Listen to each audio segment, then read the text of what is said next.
I said, I don't tend to actually, like, games and TV are things that I'm very good at doing. Everything else, it's kind of a crapshoot. So it's like putting yourself out there and kind of putting yourself in an uncomfortable situation is kind of what I'm like. It could open up new things, but it could also be absolutely terrible. So that one is kind of interesting. Try new foods, try new things that would be under like a lifestyle. Do you guys have any other examples of things that would be a lifestyle choice? Well, I do, but it's the one I did, so we'll save that. So you're going to save that. Okay. I'm going to talk about the one that I was going to do next week, but actually fell through. I was going to go to a concert by myself this weekend and then talk about it next week. Mm-hmm. But the thing is, the concert was actually tonight. And I forgot to check my ticket. So I was at the gym, and I was looking through my phone, and I was like, oh, shit, I have this reminder that says, like, in an hour your concert's about to start, and I was like, shit. But yeah, so that one kind of fell through the roof. So if you guys have any suggestions, please let me know, because otherwise I'm struggling. I'm gonna be real struggling. I'm probably just gonna bake something that I've never baked before. Be like, nice. Yeah, croissants, fish. And then we have a third category is basically games. A lot of games that I like to play are like JRPGs. I like to play dating simulators, so that's kind of like my area. Whereas like first-person shooters and any kind of like tower defense game is very, very out of my comfort zone. So. Oh, like Bloons? Yeah, like Bloons. Oh man, that brings back the memories. Yeah, those are our categories. Please use the hashtag NTNT. Try this. No spaces. So go ahead and tweet that at us with that hashtag, and we will take your suggestions. And just make sure it's not too crazy. Yeah, that's fair. If it is within reason, I will say that I would definitely take some of those Twitter suggestions. Like, give me some stupid stuff to try. I'll try it. Samesies. But now, I will mention that if we do get requests that are, just something that's just, heaven forbid, just completely random and completely, I should say, undoable. Yeah, I'm not doing illegal shit. I'll do some dumb shit, but I won't do illegal shit. All right, should we get into this? Let's do it. Dive into An hour and 20 minutes later? Yeah. Holy shit. All right. Okay, let's do it. Who wants to go first? If we go according to the spreadsheet, we've got entertainment, lifestyle, question mark, in that order. Okay, shows are going first. All right. Okay. Who's show? Brendan? I can honestly say, with a little bit of pride and a little bit of satisfaction, that I was finally able to binge this past week, which is something that is incredibly difficult for me to do. So, Carly, I don't know how you do it. Keegan, I have no idea how you guys do it. It's a lifestyle. You just gotta embrace it. Mm-hmm. I don't think I can. It kills you. Because normally, when it comes to either watching shows, anime, or live TV or anything like that, or playing games even to that fact, I can only play for so long or watch something for 1 or 2 episodes, and then I gotta go do something else. I can't sit in one spot and do the same thing for a certain period of time and keep doing it. Can't do it. So this past week, I took it upon myself to binge Shokugeki no Soma, and that translates to Food Wars. Yeah, it does. Yeah. Have you guys seen that show yet? Yeah.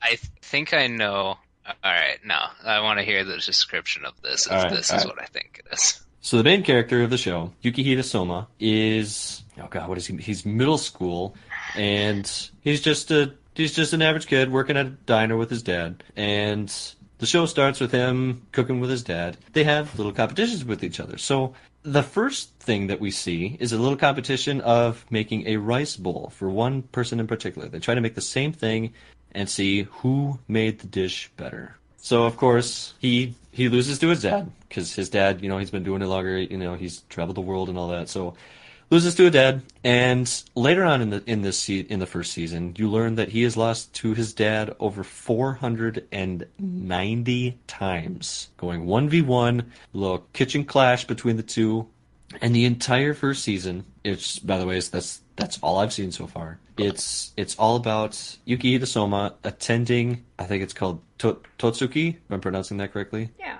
It's supposed to be the most top-notch culinary academy in Japan. And of course, it's got the biggest names there. Everyone who goes there is coming from some sort of highly regarded place. And the first impression he gives when he attends the place, he ends up being the only transfer student to get in there. And of course, when you think transfer student and anime together, it's pretty common. So Yeah. he's the only transfer student, and he gets the privilege of going up on this stage in front of the entire student body. And the entire student body is well over, I think it's roughly about 1,000 kids that he's standing there in front of. And he basically shouts at the top of his lungs in front of everyone, "I'm going to get the top spot. Ain't nobody going to do anything about it. Nice to meet you all." Of course, this, gets the blood boiling of everyone in the crowd. And we also find out right away who the main female protagonist, or protagonist, one of them. She's a rival, right? Well, yeah, we'll call her a rival, but you'll get the vibe as soon as you see her in that first episode she pops in, that she's the girl that's going to end up with Yukihito. It doesn't matter what other female character comes into play between now and the end of the show, season, manga. It's gonna be her. It's just the vibe you get. 24, 25 episodes later, it's his first 2 semesters, I believe, of him being at the school. They go through camp. He makes it through camp. They get to the fall elections. He makes it through fall elections to get to the final 16 people to advance in that tournament. And that is where the season ends. And season 2, which is surprisingly only 12 episodes long, is basically picks it up from there. So, and that point is where I'm currently at. Nice. Yeah, I think I left off in the middle of season 2. Do you have a favorite character? Oh, yeah. What's the dude's name? So there's a dude in the show where basically he's not wearing any clothes. He wears an apron. And is that the apron that you said you had, Carl? I think it's Ishiki. Yeah, because I get the loot crates, the anime loot boxes. They did a food themed one, and they gave me his Kuma Bear apron, which I don't use, but I have it hanging up in my kitchen as decoration. So yeah. So you're never going to use that for actual cooking? No. But no, you're right. It is Ishiki Satoshi is his name. Now, I have a question. Is this the one where he feeds his food to the people and basically their clothes when he feeds rip off? Yes, when he feeds them the food, their clothes rip off and they are happy about the experience? Yeah, it's that one? Okay. It's a foodgasm. Yeah. Literal in every sense of the word. Yeah. Yeah. I think that's a key detail. Just my personal take. That's the one that stood out to me the most.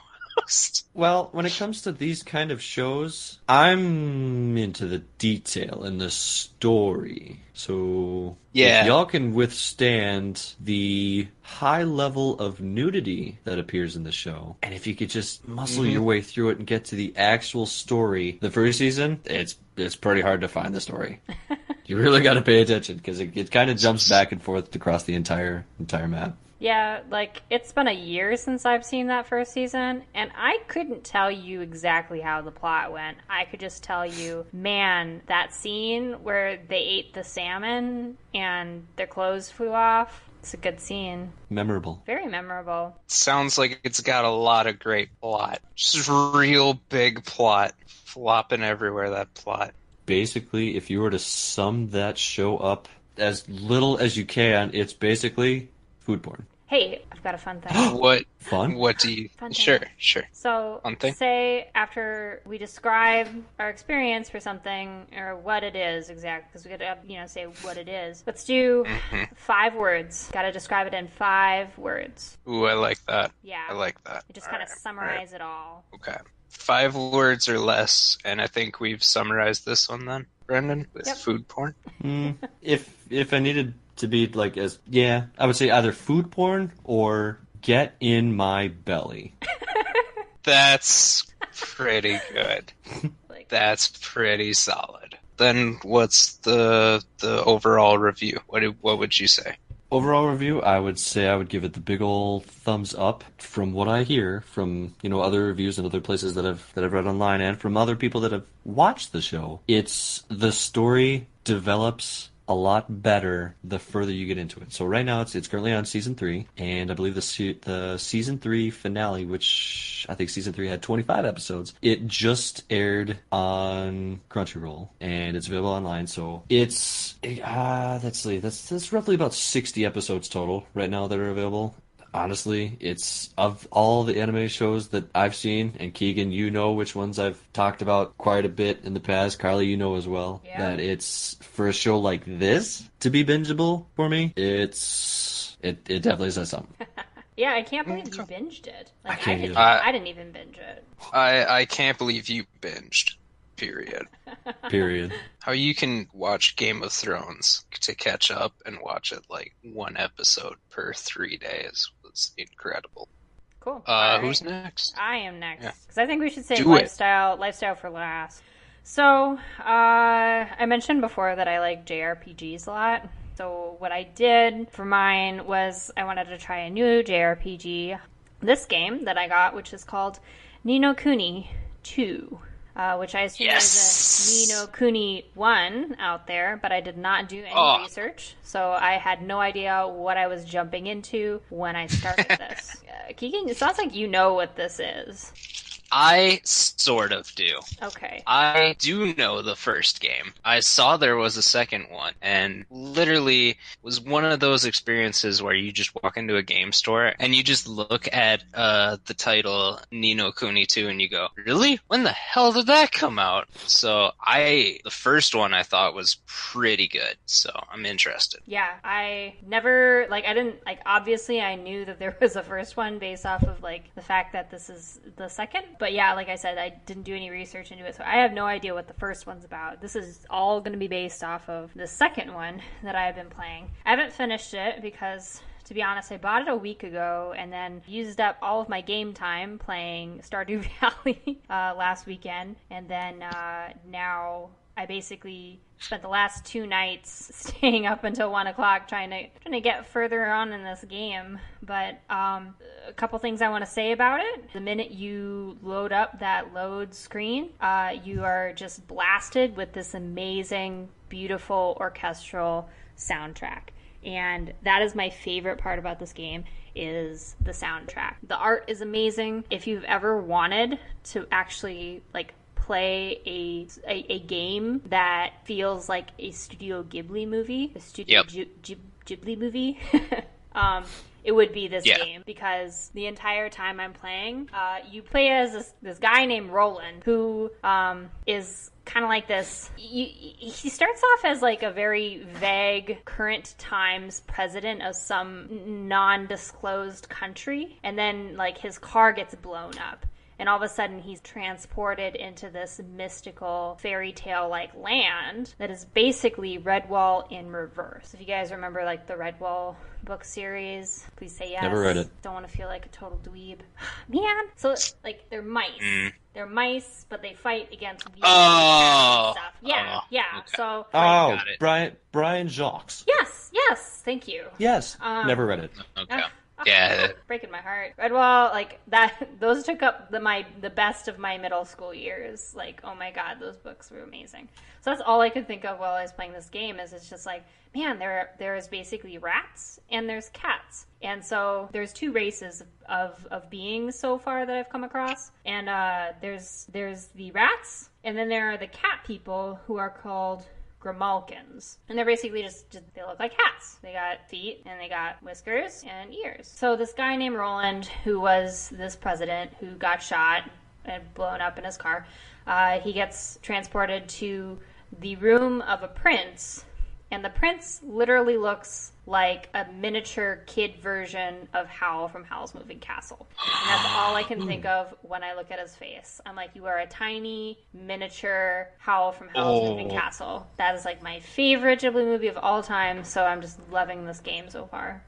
So Roland helps break the prince out of his castle because there's this huge coup with the mice who were serving the cats. Like, it was kind of like this racial truce that was going on where, like, the mice were working with the cats in this kingdom, but it was primarily ruled by this lion, and then the lion got poisoned